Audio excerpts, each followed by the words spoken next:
ಆತ್ಮೀಯ ವಿದ್ಯಾರ್ಥಿಗಳೇ, ಆರಾಧ್ಯ tutorial digital classes YouTube ಚಾನಲ್ಗೆ ತಮಗೆಲ್ಲರಿಗೂ ಸ್ವಾಗತ. ಆರನೇ ತರಗತಿಯ ಗಣಿತ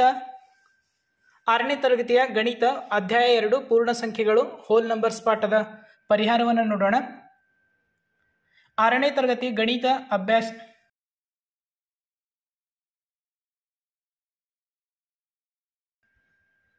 ಆತ್ಮೀಯ ವಿದ್ಯಾರ್ಥಿಗಳೇ, ಆರಾಧ್ಯ ಟ್ಯೂಟೋರಿಯಲ್ ಡಿಜಿಟಲ್ ಕ್ಲಾಸಸ್ ಯೂಟ್ಯೂಬ್ ಚಾನಲ್ಗೆ ತಮಗೆಲ್ಲರಿಗೂ ಸ್ವಾಗತ.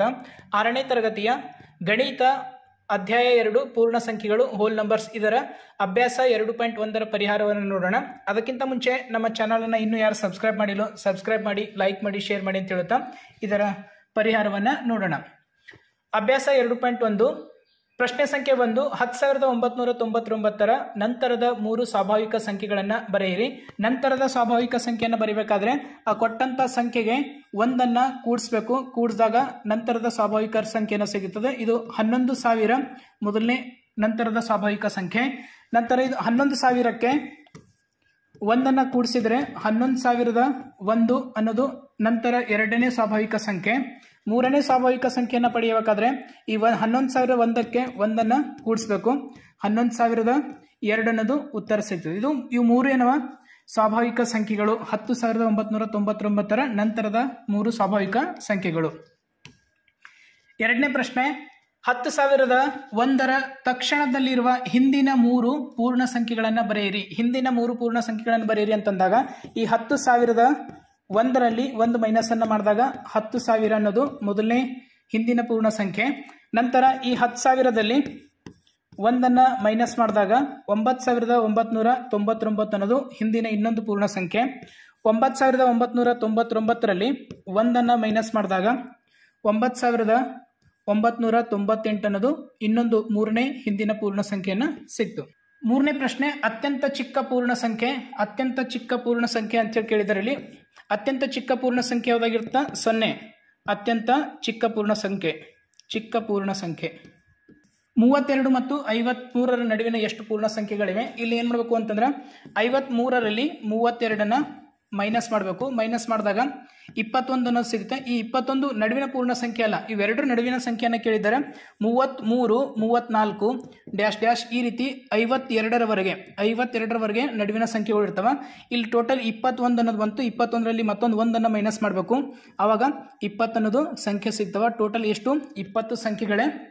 32 ಮತ್ತು 53ರ ನಡುವಿನ ಸಂಖ್ಯೆಗಳು 20 ಸಂಖ್ಯೆಗಳಿವೆ. ಐದನೇ ಪ್ರಶ್ನೆ, ಕೆಳಗಿನ ಸಂಖ್ಯೆಗಳ ಮುಂದಿನ ಸಂಖ್ಯೆಗಳನ್ನು ಬರೆಯಿರಿ.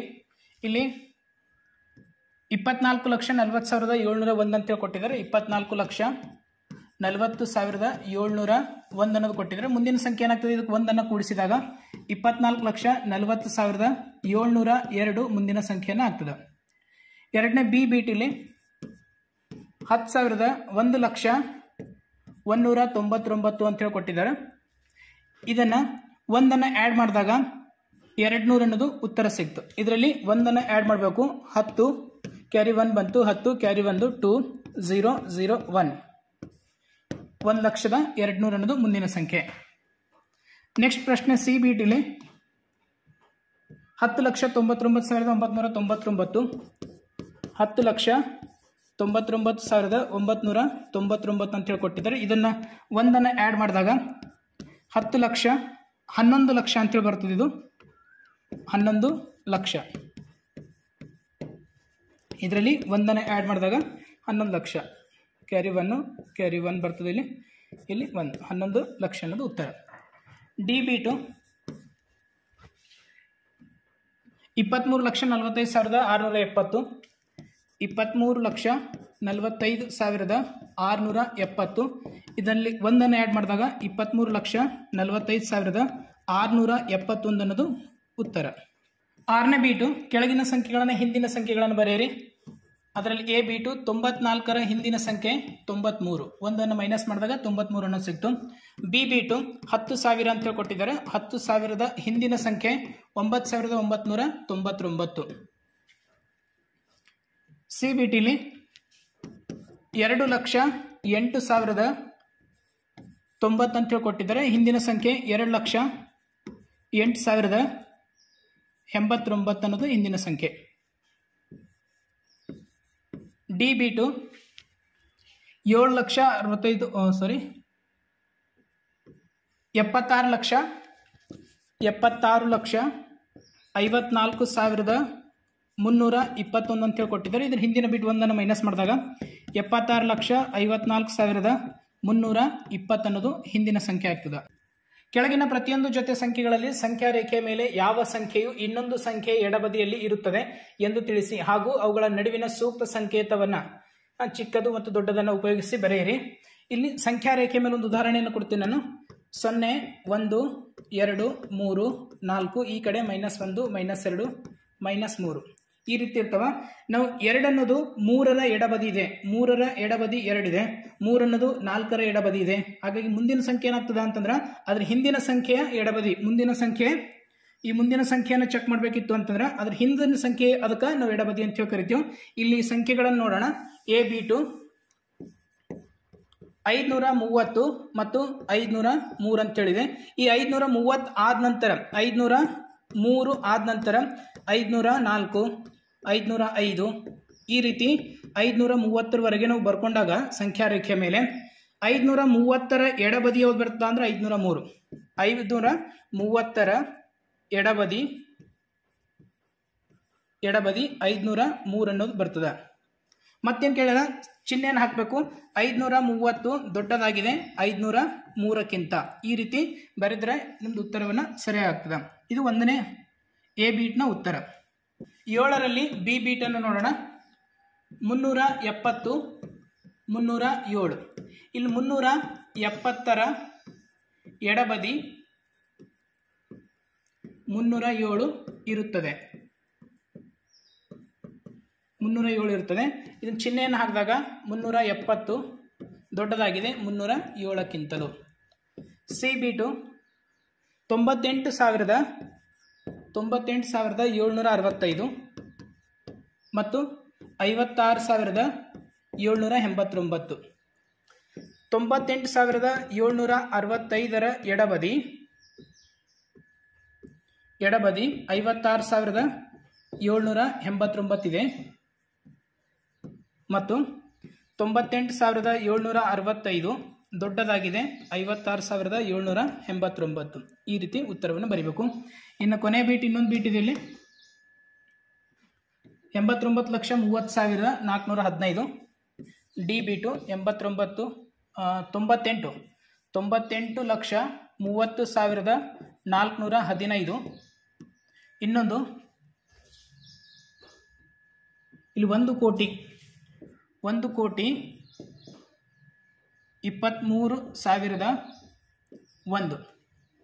1,23,001 ಅನ್ನೋದು 1ರ ಎಡಬದಿ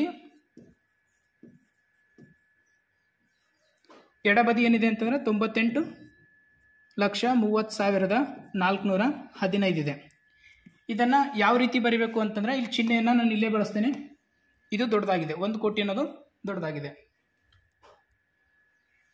8ನೇ ಪ್ರಶ್ನೆ, ಕೆಳಗಿನ ಹೇಳಿಕೆಗಳಲ್ಲಿ ಯಾವುದು ಸರಿ ಮತ್ತು ಯಾವುದು ತಪ್ಪು? ಆಪ್ಷನ್ ಎ ಇಲ್ಲಿ 1 ಎ ಬಿಟು 0ಯು ಅತ್ಯಂತ ಚಿಕ್ಕ ಸ್ವಾಭಾವಿಕ ಸಂಖ್ಯೆ ಆಗಿದೆ. ಸ್ವಾಭಾವಿಕ ಸಂಖ್ಯೆಯಲ್ಲಿ 0 ಬರುವುದಿಲ್ಲ, ಇದು ಹೇಳಿಕೆ ತಪ್ಪಾಗ್ತದೆ. 399ರ ಹಿಂದಿನ ಸಂಖ್ಯೆ 400 ಇದೆ, ಇದನ್ನು ಹೇಳಿಕೆ ತಪ್ಪು. 399ರ ಹಿಂದಿನ ಸಂಖ್ಯೆ 398 ಆಗ್ತದೆ. ಇದು 400 ಅನ್ನೋದು 300ರ ನಂತರದ ಸಂಖ್ಯೆ ಆಗ್ತದೆ, ಹಾಗಾಗಿ ಇದು ಹೇಳಿಕೆ ತಪ್ಪು. ಆಪ್ಷನ್ ಸಿ 0ಯು ಅತ್ಯಂತ ಚಿಕ್ಕ ಪೂರ್ಣ ಸಂಖ್ಯೆ ಸರಿ. ಇದು 0 ಹೋಲ್ ನಂಬರ್ಸ್ನಲ್ಲಿ 0ಯಿಂದ ಪ್ರಾರಂಭ ಆಗ್ತದೆ. 1, 2, 3 ಡ್ಯಾಶ್ ಡ್ಯಾಶ್ ಅಂತೇಳಿ ಅತ್ಯಂತ ಚಿಕ್ಕ ಸಂಖ್ಯೆ 0 ಆಗ್ತದೆ. 599ರ ಮುಂದಿನ ಸಂಖ್ಯೆ 600, ಇದು ಹೇಳಿಕೆನು ಸರಿಯಾಗಿದೆ. 599ರ ನಂತರ 600 ಬರ್ತದೆ, ಇದು ಹೇಳಿಕೆ ಸರಿ. ಈ ಹೇಳಿಕೆ ಎಲ್ಲ ಸ್ವಾಭಾವಿಕ ಸಂಖ್ಯೆಗಳು ಪೂರ್ಣ ಸಂಖ್ಯೆಗಳಾಗಿವೆ ಸರಿ. ಈ ಹೇಳಿಕೆನು ಸರಿಯಾಗ್ತದ. ಸ್ವಾಭಾವಿಕ ಸಂಖ್ಯೆಯಲ್ಲಿ 1, 2, 3 ಡ್ಯಾಶ್ ಡ್ಯಾಶ್ ಅಂತೇಳಿ ಬರ್ತವೆ. ಇವೆಲ್ಲ ಸಂಖ್ಯೆಗಳು ಪೂರ್ಣ ಸಂಖ್ಯೆಗಳು ಆಗಿರ್ತವೆ. ಎಲ್ಲ ಪೂರ್ಣ ಸಂಖ್ಯೆಗಳು ಸ್ವಾಭಾವಿಕ ಸಂಖ್ಯೆಗಳು, ಈ ಹೇಳಿಕೆ ತಪ್ಪಾಗ್ತದ. ಇಲ್ಲಿ ಪೂರ್ಣ ಸಂಖ್ಯೆಯಲ್ಲಿ 0 ಅನ್ನೋದು ಬರ್ತದ, 0 ಅನ್ನೋದು ಸ್ವಾಭಾವಿಕ ಸಂಖ್ಯೆಯಲ್ಲಿ ಬರುವುದಿಲ್ಲ, ಹಾಗಾಗಿ ಇದು ಹೇಳಿಕೆ ತಪ್ಪಾಗ್ತದ. ಜಿ ಬೀಟ್ ಇಲ್ಲಿ 2 ಅಂಕಿ ಸಂಖ್ಯೆಯ ಹಿಂದಿನ ಸಂಖ್ಯೆಯು ಯಾವತ್ತೂ 1 ಅಂಕಿಯ ಸಂಖ್ಯೆ ಆಗಿರುವುದಿಲ್ಲ. 2 ಅಂಕಿಯ ಸಂಖ್ಯೆ 10 ಅನ್ನೋದು 2 ಅಂಕಿಯ ಸಂಖ್ಯೆ, ಇದರ ಹಿಂದಿನ ಸಂಖ್ಯೆ 9 ಆಗಿರ್ತದ. ಇದು 1 ಅಂಕಿಯ ಸಂಖ್ಯೆ ಅದ. ಆದ್ರೆ ಇಲ್ಲಿ ಏನ್ ಕೊಟ್ಟಾರ ಅಂತಂದ್ರೆ ಯಾವತ್ತೂ 1 ಅಂಕಿಯ ಸಂಖ್ಯೆ ಆಗಿರುವುದಿಲ್ಲ ಅಂತ ಹೇಳಿ ಕೊಟ್ಟಾರ, ಆಗಿರ್ತದ. ಹಾಗಾಗಿ ಇದು ಹೇಳಿಕೆ ಏನಾಗ್ತದ, ತಪ್ಪಾಗ್ತದ. ಎಚ್ ಬಿಟ್ ಇಲ್ಲಿ 1 ಅತ್ಯಂತ ಚಿಕ್ಕ ಪೂರ್ಣ ಸಂಖ್ಯೆ ಆಗಿದೆ. 1 ಅತ್ಯಂತ ಚಿಕ್ಕ ಪೂರ್ಣ ಸಂಖ್ಯೆ ಆಗಿದೆ. ಇದು ಹೇಳಿಕೆ ತಪ್ಪು. ಅತ್ಯಂತ ಚಿಕ್ಕ ಪೂರ್ಣ ಸಂಖ್ಯೆ ಯಾವುದು? 0 ಆಗಿರ್ತದ. 0 ಅತ್ಯಂತ ಚಿಕ್ಕ ಪೂರ್ಣ ಸಂಖ್ಯೆ. ಸ್ವಾಭಾವಿಕ ಸಂಖ್ಯೆ 1ಕ್ಕೆ ಹಿಂದಿನ ಸಂಖ್ಯೆಯಾಗಿ ಸ್ವಾಭಾವಿಕ ಸಂಖ್ಯೆ ಇರುವುದಿಲ್ಲ. ಸರಿ, ಈ ಹೇಳಿಕೆ ಏನಾಗ್ತದ, ಸರಿ ಆಗ್ತದ. ಸ್ವಾಭಾವಿಕ ಸಂಖ್ಯೆಯಲ್ಲಿ 1ರ ಹಿಂದಿನ ಸಂಖ್ಯೆ 0 ಅಂತ ಬರ್ತದೆ. ಅದು 0 ಪೂರ್ಣ ಸ್ವಾಭಾವಿಕ ಸಂಖ್ಯೆ ಅಲ್ಲ, ಪೂರ್ಣ ಸಂಖ್ಯೆ ಆಗ್ತದ. ಹಾಗಾಗಿ ಇದು ಹೇಳಿಕೆ ಏನಾಗ್ತದ, ಸರಿ ಇದೆ. ಜೆ ಹೇಳಿಕೆಯಲ್ಲಿ ಪೂರ್ಣ ಸಂಖ್ಯೆ 1ಕ್ಕೆ ಹಿಂದಿನ ಪೂರ್ಣ ಸಂಖ್ಯೆ ಇರುವುದಿಲ್ಲ. ಪೂರ್ಣ ಸಂಖ್ಯೆ 1ಕ್ಕೆ ಹಿಂದಿನ ಸಂಖ್ಯೆ 0 ಅನ್ನೋದಿರ್ತದ. ಹಾಗಾಗಿ ಇದು ಹೇಳಿಕೆ ಏನಾಗ್ತದ, ತಪ್ಪು ಆಗ್ತದ. ಪೂರ್ಣ ಸಂಖ್ಯೆ 13 ಅನ್ನೋದು 11 ಮತ್ತು 12ರ ನಡುವೆ ಇರುತ್ತದೆ. 11 ಮತ್ತು 12ರ ನಡುವೆ 13 ಬರಲ್ಲ. ಹಾಗಾಗಿ ಇದು ಹೇಳಿಕೆ ತಪ್ಪಾಗ್ತದ. ಎಲ್ ಅನ್ನೋದು ಪೂರ್ಣ ಸಂಖ್ಯೆಗೆ 0, ಪೂರ್ಣ ಸಂಖ್ಯೆ 0ಗೆ ಹಿಂದಿನ ಪೂರ್ಣ ಸಂಖ್ಯೆ ಇರುವುದಿಲ್ಲ. ಇದು ಹೇಳಿಕೆ ಸರಿ. ಪೂರ್ಣ ಸಂಖ್ಯೆಯಲ್ಲಿ ಕೊನೆಯ ಸಂಖ್ಯೆನ ಹಿಂದಿನ ಸಂಖ್ಯೆ ಏನಾಗಿರ್ತದೆ, 0 ಆಗಿರ್ತದೆ. ಅದ್ರ ಹಿಂದಿನ ಸಂಖ್ಯೆ ಪೂರ್ಣಾಂಕಗಳಾಗಿರ್ತಾವ. ಎಂ ಹೇಳಿಕೆಯಲ್ಲಿ 2 ಅಂಕಿಯ ಸಂಖ್ಯೆಯು ಮುಂದಿನ ಸಂಖ್ಯೆಯು ಯಾವಾಗಲೂ 2 ಅಂಕಿಯ ಸಂಖ್ಯೆ ಆಗಿರುತ್ತದೆ. ತಪ್ಪಾಗಿರ್ತದ. 2 ಅಂಕಿಯ ಸಂಖ್ಯೆ ನಾನು 99 ಅನ್ನು ತಗೋತೀನಿ. 99 ಆದ ನಂತರ 100 ಅನ್ನೋದು 3 ಅಂಕಿಯ ಸಂಖ್ಯೆ ಬರ್ತದ. ಹಾಗಾಗಿ ಯಾವಾಗ್ಲೂ 2 ಅಂಕಿನೇ ಆಗಿರ್ತದ ಅಂತಂದ್ರೆ ತಪ್ಪಾಗ್ತದ. 3 ಅಂಕಿಯ ಸಂಖ್ಯೆನೂ ಬರ್ತಾವ. ಹಾಗಾಗಿ ಇದು ಹೇಳಿಕೆ ತಪ್ಪು. ವಿದ್ಯಾರ್ಥಿಗಳೇ, ಇಲ್ಲಿಯವರೆಗೆ ನಾವು ಅಭ್ಯಾಸ 2.1ರ ಸಂಪೂರ್ಣ ಪರಿಹಾರವನ್ನು ನೋಡಿದ್ದೇವೆ. ನಮ್ಮ ವಿಡಿಯೋನ ಇಷ್ಟ ಆದರೆ ಲೈಕ್ ಮಾಡಿ, ಶೇರ್ ಮಾಡಿ, ಸಬ್ಸ್ಕ್ರೈಬ್ ಮಾಡಿ. ಧನ್ಯವಾದಗಳು.